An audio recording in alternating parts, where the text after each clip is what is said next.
Welcome back, folks. We're still working in section 1.4, continuity and one-sided limits, part 1, and we're actually going to look at page 2. And page 2 starts with the formal definition of continuity at a point. We've informally defined continuity as you can draw the graph without lifting your pencil, but now we're going to formally define continuity at a point. And in order to define continuity, I want to review an example from page 1. We looked at this example here where we had this graph of the function y equals f of x, and we looked at the limit and the function output at different values of interest. And for only one of those did the two match, and that's going to become part of our definition of continuity. So it is a three-part definition. So we have a function y equals f of x is continuous at an interior point C, so some point in the interior of its domain, if and only if. That's what this fat if statement means. It means if and only if. So three conditions must exist. First of all, f of c is defined. Also, the limit of f of x as x approaches c has to exist. And then once you have those two criteria, you go down to the third one. The limit of the function at the value of interest has to equal the output of the function at the value of interest. So those three criteria are what define continuity at a point, and I'm just going to kind of summarize it like this.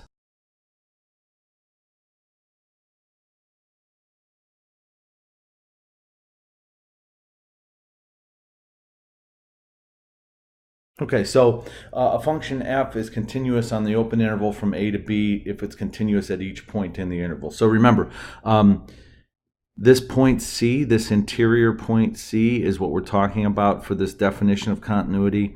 And if a function is continuous at all points C that are on the open interval from a to b, then the function is continuous on the open interval. But we now have to talk about continuity at endpoints because that requires a little bit of special treatment. So I'm going to go ahead and write the sentence that's going to define continuity at endpoints.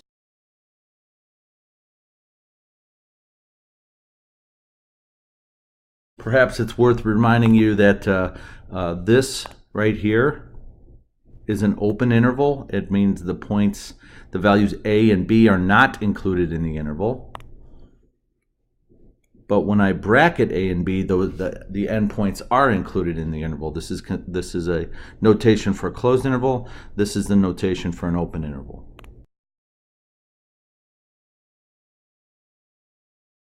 Okay, so a function is continuous on the closed interval from a to b if it is continuous on the open interval from a to b and the following one-sided limits are true. So the limit of the function as x approaches a from the right has to equal the output of the function at a. So that takes care of the closed endpoint at the left side of the interval. Now let's take care of the one on the right. Okay, so the limit as x approaches b from the left is equal to the function output at b. And let me just draw a quick picture here to try and illustrate this for you. So if we have a piece of a graph of a function here, and let's just say that we'll look at the left endpoint a. So if this is the value, the x value a, the graph has to look like that. If it doesn't look like that, but if it looks like this, and then a is defined somewhere else like that, then we would say, oh yeah, it's not continuous at that value x equals a. So that's how we would deal with continuity in an endpoint. So this picture here is not continuous, but if we close that point, then it is continuous. Okay, special note here, polynomial functions, which you've been working with since pre-algebra, rational functions, power functions, exponential, logarithmic, trigonometric, they're all continuous at all points on their domains. And I know what you might be thinking. Well, wait a minute. Some of these functions have asymptotes. How can they be continuous if they have asymptotes? Well, remember this little fun fact I showed you back on page 1. I asked you, is the function f of x equals 1 over x continuous on its domain? And the answer to that is yes. It's continuous on all parts of its domain. We know there is a discontinuity at x equals 0, but x equals 0 is not part of the domain. Okay, so let's move on. We're going to go quickly through properties of continuity because I think these are fairly obvious. If the functions f and g are continuous at the point x equals c, then the following combinations are also continuous at x equals c. First, we have the scalar multiple rule. So we have some constant b times the function f, where b is a real number.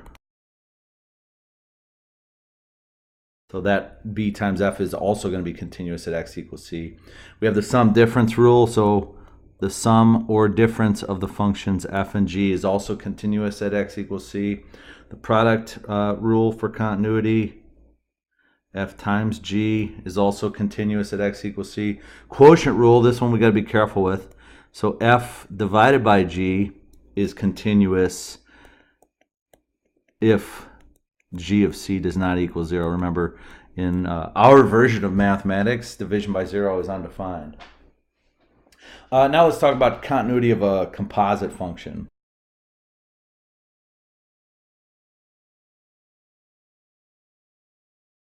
So let's say that g is continuous at x equals c, and the function f is continuous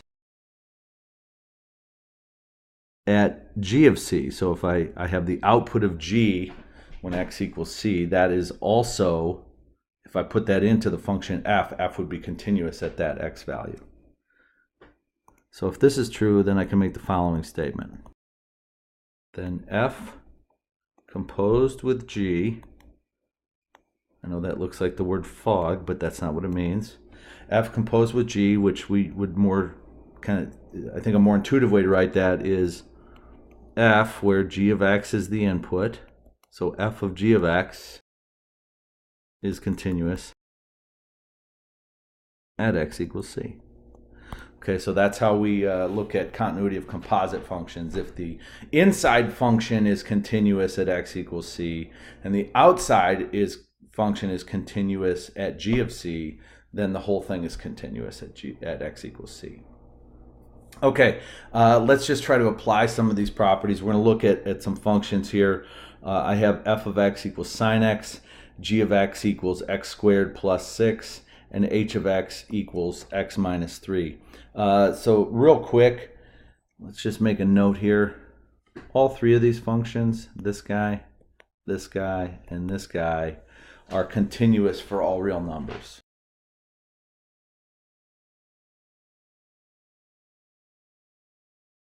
Okay, so these are all functions we've worked with before. This should not be news to you that all three of those are continuous for real numbers. So what now? Let's take a look at the first part of this. M of x equals sine of x plus x squared plus 6. Well, yeah, that's continuous. It's a sum, so that one's pretty easy. This is a sum of two continuous functions, so it is also continuous. N of x is the product of x squared plus 6 and sine x. So this one is a product of two continuous functions. So it too is continuous.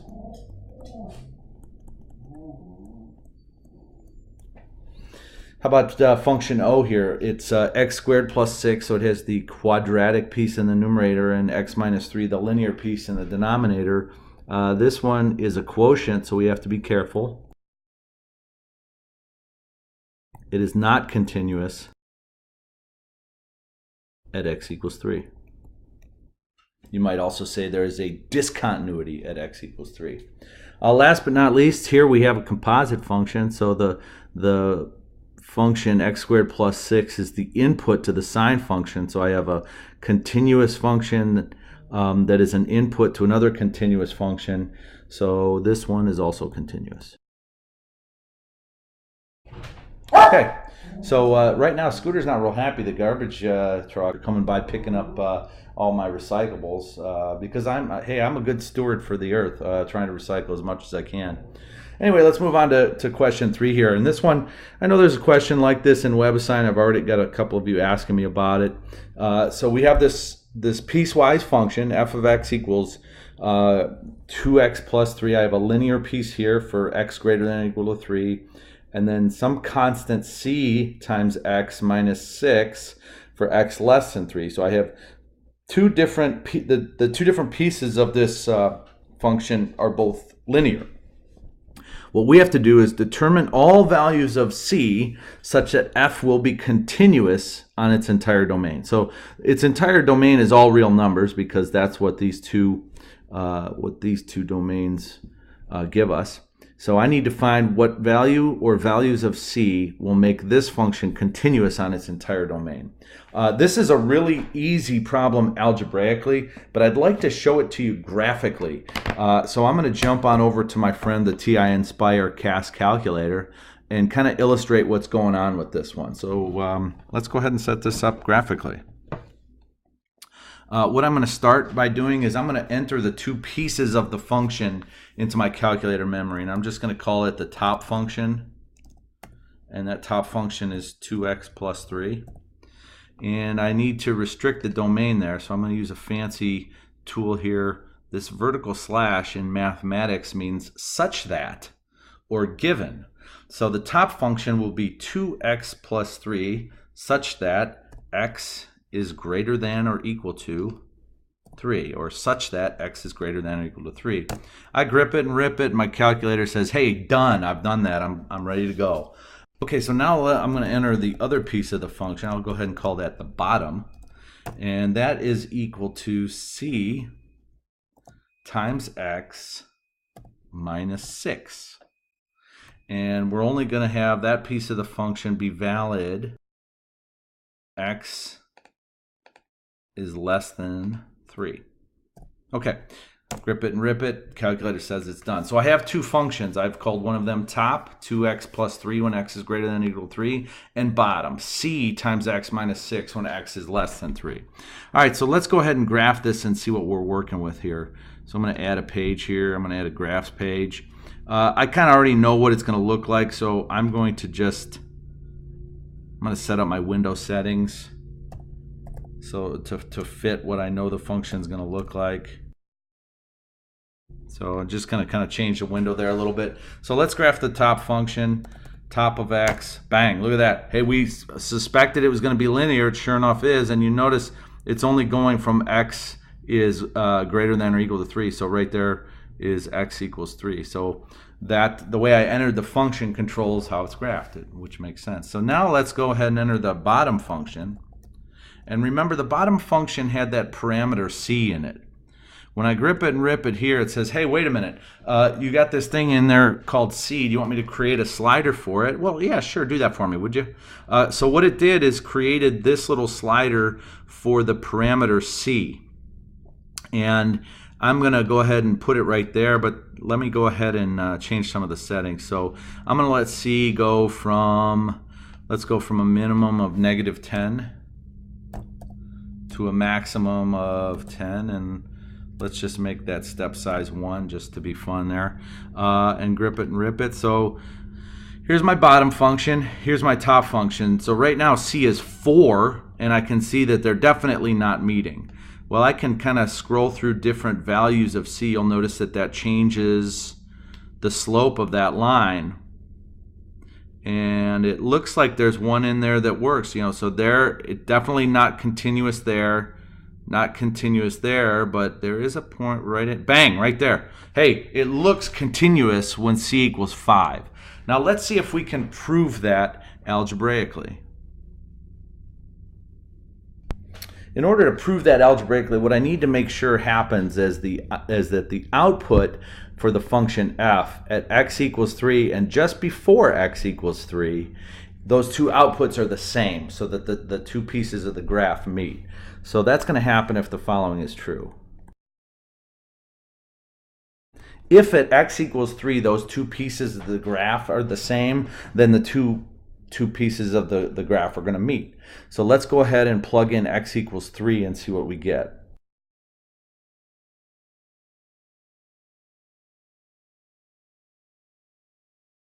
Hey, imagine that. Algebra shows that what we looked at graphically is true.